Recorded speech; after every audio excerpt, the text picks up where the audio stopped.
I like turtles. As a kid in the late 90s and early 2000s, I was obsessed with the Ninja Turtles. From watching the cartoons to forcing my parents to sit through the live-action movies every day, playing all the video games, and hoping to one day mutate into an amphibian ninja myself. Honestly, it's surprising it's taken me this long to make a video on the Turtles. If you ask me the 3 things I love most in the world, it would be Pokemon, Ninja Turtles, and my family. I've already ranked a few Pokemon things, and it's probably not very ethical to rank my family, so let's go ahead and rank every Ninja Turtles movie out there. Some of these got theatrical releases, some only on home video, but either way, I'm gonna do them all. Starting off with the first one made, we've got Teenage Mutant Ninja Turtles from 1990.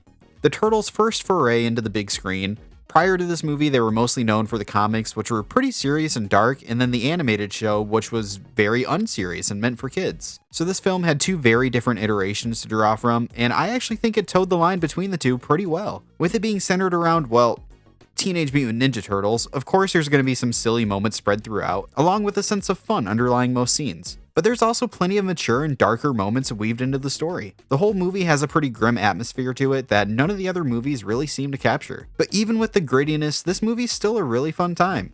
The suits look great for the time, mostly thanks to being done by the Jim Henson Company. The fight scenes are well choreographed and it's genuinely really funny at times. I think for the first go around at a TMNT movie, they did a damn good job. I do, however, think that there's a couple movies I'd put above this one, so I'm gonna put this on A tier. Teenage Mutant Ninja Turtles 2: Secret of the Ooze. If you asked 8-year-old me which one was better, this or the original, I would have gone with this one hands down. But that's because it was catered directly to me at that age, unlike the original, which was aimed more at older kids and young adults. They really kidified the series with this one, which was probably a good business choice, but it feels a little lackluster and like it plays it too safe a bit of the time. It's funnier for sure. A Little Too Raph is one of the best written jokes in cinematic history in my opinion. Well, that was easy. Yeah, a little too easy. Look, it's Raph. Yeah, a little too Raph. You guys.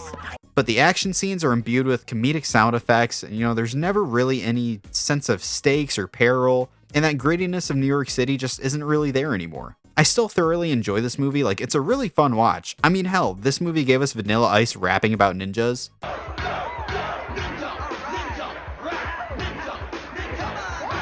It doesn't get much more fun than that. And although it was one of my favorites as a kid, looking back on it now, I think I prefer the first one. So I'm going to put it underneath the original on B tier. Teenage Mutant Ninja Turtles 3.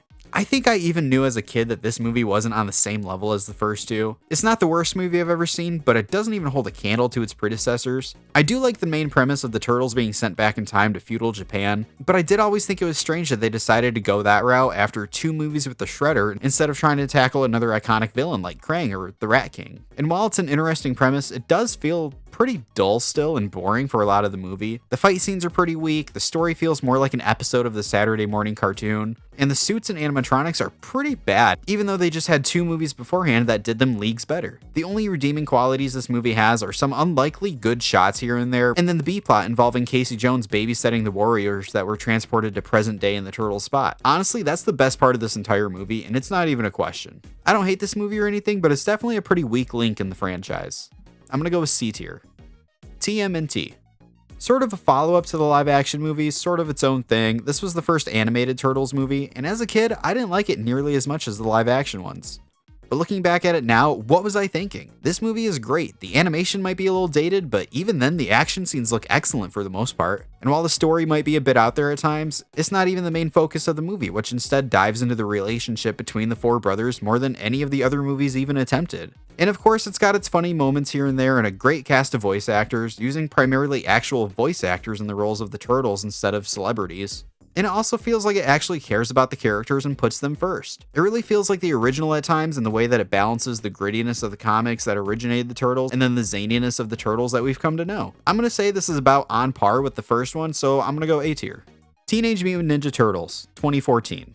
Listen, if you're here to listen to me shit all over the Michael Bay produced live action movies, I'm going to tell you right now, that's not what's about to happen. Are these movies good? Definitely not. But I still find them pretty enjoyable, and I don't think they deserve the hate that they get. The turtle designs, sure, absolutely horrifying, and somebody should have bullied them into changing it up like they did with the Sonic movie. But I genuinely think that these movies have some really good things going for them, and I have no issues throwing these on every now and then for a rewatch. There's a lot here that doesn't work. The Turtles give me nightmares. Megan Fox was a pretty bad choice for April O'Neil, but but also for some reason not terrible in the role, but it feels less like April and more like Megan Fox. The storyline is forgettable and generic, but man, the action scenes in this movie are some of the best in the entire series. The fight down the mountain slope, Splinter versus Shredder in the sewer, and the Turtles versus Shredder on top of the skyscraper. They're all insanely fun to watch. I also think this movie captures the personalities of the Turtles pretty well for the most part, and the chemistry between the four is one of the best parts of the movie. This movie's stupid, but it's also pretty fun. I'd probably put this on par with the third movie, so let's say C tier.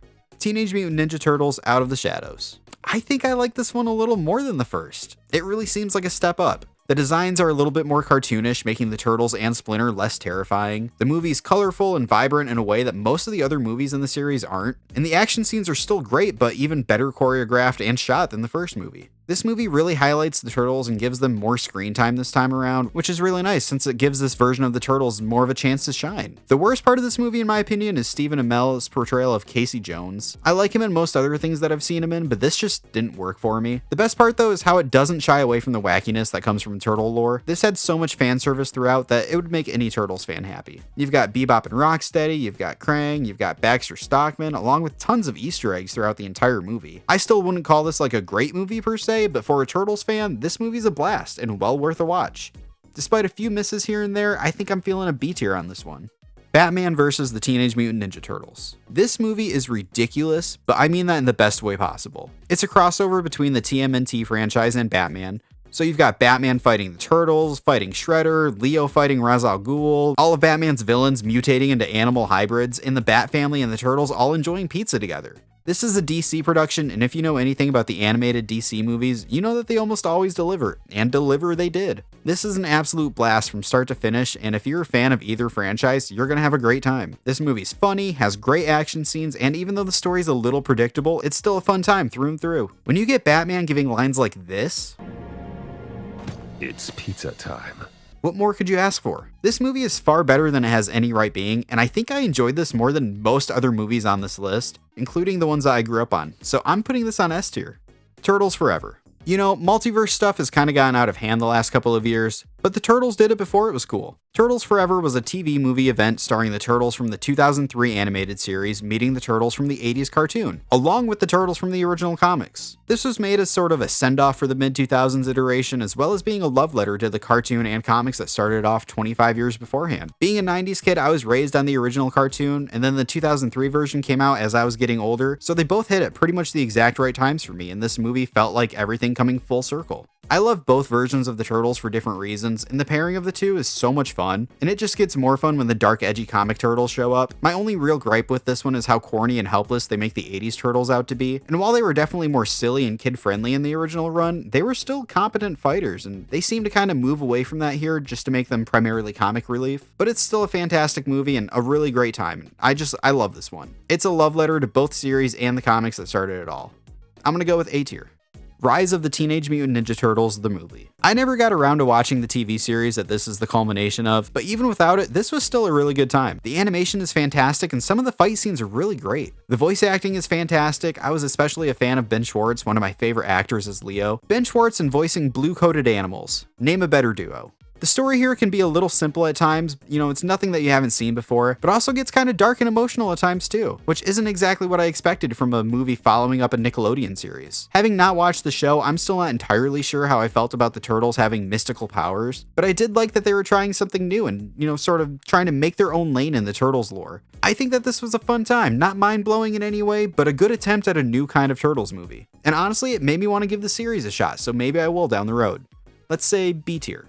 Teenage Mutant Ninja Turtles Mutant Mayhem. I think this is as close as we've gotten to a perfect Ninja Turtles movie, with an art style reminiscent of something akin to the Spider-Verse series, while also being very much its own thing. It really sets it apart from not just every other movie on this list, but most other animated movies out there. It's hilarious, especially in part to hiring actual teenagers to play the Turtles, something that no other movie on the list has gotten right for some reason. The casting of the Turtles brings an authenticity to the teenage part of the name that just hasn't been done yet. These feel like actual teenagers because they are. And the chemistry between the four feels real and unforced. Their conversations throughout the entire movie are so funny and just seem like genuine conversations that teenagers would have if they were fighting crime. I also really like that they decided not to use Shredder as the villain of the movie, making way to spotlight some lesser known villains and side characters that haven't really gotten their chance to shine. Ice Cube's portrayal of Superfly is not only a blast, but he's genuinely intimidating at times. And while this movie is no doubt an absolute blast to watch, it's got some really great moments too. There's some serious moments where the turtles are contemplating their place in society, and it's got some real heart and depth to it. On top of that, the animation style of this movie leads to some really great action scenes as well, with the standout being the No Diggity montage, which for my money is not only the best scene in any single Turtles movie, but one of my favorite fight scenes in the past decade.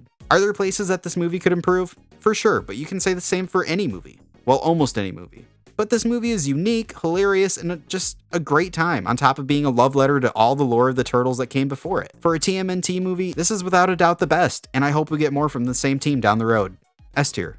These next two might not technically be movies, but I mean, they were released on home video and they weren't part of a TV series, so I'm going to count them because I need a reason to talk about them. We Wish You a Turtles Christmas. I now understand the Grinch's perspective. I think this made me less excited for Christmas. A 21-minute live-action Christmas special featuring plenty of songs, all being turtle-fied versions of Christmas classics, including Leo singing with a Jamaican accent for some reason,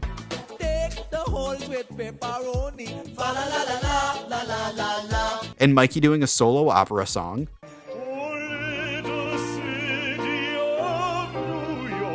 the rap does go kind of hard though, I'm not gonna lie about that.